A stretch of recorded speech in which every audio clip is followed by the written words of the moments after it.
11 दफा दाबी नहीं खुंटुणी थाना आगरे अनिर्दिष्ट काल पर्यंत धारणा देले श्रमिक संगठन। हिंद मजदूर सभा द्वारा परिचालित आरती स्टील एंड पावर मजदूर यूनियन पक्षरु ए धारणा दिया जायछि। श्रमिकों मजूरी वृद्धि, धूली और उताप भत्ता दिनकू 30 टंका, ओडिशा श्रमिक कल्याण नियम अनुଯାୟୀ ठिका श्रमिकों को समस्त सुविधा सुजोग प्रदान भली 11 दफा दाबी नहीं निधिपुरठारे थिबा आरती स्टील प्लांट आगरे धारणा देबा पई दाबीपत्र देइतिले।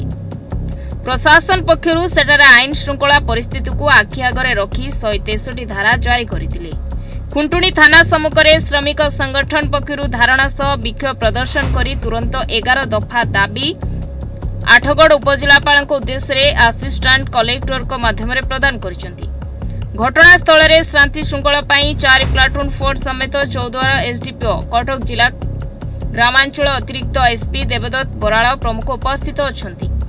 मो हिंद मजदूर सभा ओडिशार कार्यकारी सभापति सदस्य दाबी 10 दफा दाबी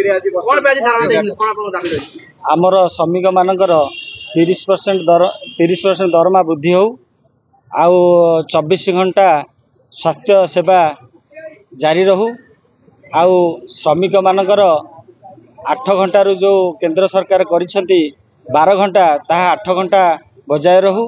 ये होचंती आमर 11 दफा दाबी रही। 11 दफा दाबी रे आमे रखिथिलु आरती स्टील सम्मुखरे करिया पई ए सरकार 144 करिसेंती आउ 163 मध्य करिसेंती। तेणु सेथिपई आमे सेठी धारणा न देई एठी आज धारणा दउछु। तेणु आमे कंपनी की जणे दे चाहूचु जे आमर दाबी पूरण न होला पर्यंत एई आंदोलन जारी रहिबो। ये पूरा दाबी पूरण कंपनी करिबो तापर आमर आंदोलन उठिबो। ललितेंद्र सेनापति श्रमिक नेता। ए कंपनी आरती कंपनी आम माटी आम जल जंगल रे गढ़ी उठी। जेते बेले ओडिशार प्रिय मुख्यमंत्री नवीन बाबू थे सेते बेले राजा भाई नेतृत्व रे ए अंचल रे आरती स्टील थिला। आज आरती स्टील रे विभिन्न प्रकार श्रमिक मानकर समस्या रही। से समस्या को समाधान करने आरती कर्तृपक्ष पाखे आम पहुँचेबा जो आंदोलन देइथिलु ए आंदोलन करिउ बोली आरती प्लांट आगे आम बसू बोली दरखास्त जनइथिलु। आज ओडिशा सरकार श्रमिक मानक नात मारिबा आज आमको सेठारे परमिशन देला ना 144 163 लगे दिगला। जार परिप्रेक्षी में आज आम राजरास्ता करे हिंद मजदूर सभा जरिया श्रमिक भाई भणी मानू नहीं शांति श्रृंखलार सहित आंदोलन करुचु। आज जेबरी भाव में सारा ओडिशा रे परिवार रेट ठारू आरंभ करी तेल रेट ठारू आरंभ करी दरदाम वृद्धि करा जायछि।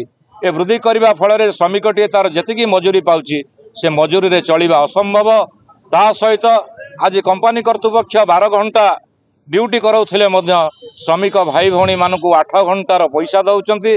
आमे दाबी करूछु 12 घंटा ड्यूटी कराउचंती 12 घंटार पैसा दियंतु।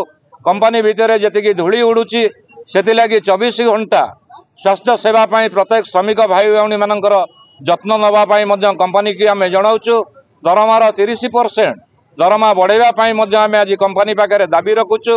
ता सहित पारिपार्श्विक अवस्था रे कंपनीर चारिपटे गड़ी उठी विभिन्न पंचायत स्कूल ठारू खेल पड़िया ठारू आरंभ करी आलोक व्यवस्था को मध्य कंपनी कर्तृपक्ष तुरंत कार्यक्रमी करने सहित श्रमिक मानकर प्रत्येक समस्या को जदि कंपनी कर्तृपक्ष कान न दियंती ए कथा को जदि न शुणती आगामी दिन में कंपनी विरुद्ध रे तीव्र रूप से हिंद मजदूर सभा जरिया ये आंदोलन को करा बोली आज हिंद मजदूर सभार समस्त श्रमिक भाई भौणी सहित आरती कंपनी रे कार्यरत श्रमिक भाई भौणी माने निष्पत्ति नहीं। मो Devdatta Brar additional SP Cuttack. Sir कहबे जो 11 दफा दाबी नहीं सर धारणा देते सर प्रमुख दाबी कौन अछि? घंटिकाल स्थित जो अच्छी आम आरती स्टील अच्छी तार हिंद मजदूर सभा तार किसी कर्मकर्ता किसी दिन पूर्व गोटे इंटिमेशन देते धारणा बसिए बोली। तो आईन श्रृंखला को दृष्टि रखिक आम आरती स्टील गेट आउ तार चतुर्पार्श्व आम बीएनएसएस 163 धारा जारी करुचु। लोक मानू सेठू गैदरिंग होगा बारण कराई। बर्तमान से ट्रक एसोसिएशन ऑफिस आगे से बसिक आलोचना कर गोटे सभा कर आम आशा करूँ सभा शेष में आमको गोटे मेमोरांडम देकर डिस्कस सर जो दाबी रही प्रमुख दाबी सर 15 दिन तक देले से नहीं कंपनी सहित किसी आलोचना है ना कंपनी सहित कौन आलोचना है ना आम 17 8 सर बहुत उद्यम करते तेणु आलोचना किसी हो पारनी आम चेष्टा करूँ जिला स्तरीय जो मैंने स्टेक होल्डर्स अच्छा नहीं गोटे परवर्ती समय गोटे फलप्रद आलोचना हो आशा बर्तमान 163 अनिर्दिष्ट काल जारी होम परिस्थिति को दृष्टि रखिक जहाँ घटनाक्रम हो दृष्टि रखी दरकार पड़े खूब शीघ्र रिपोर्ट कर।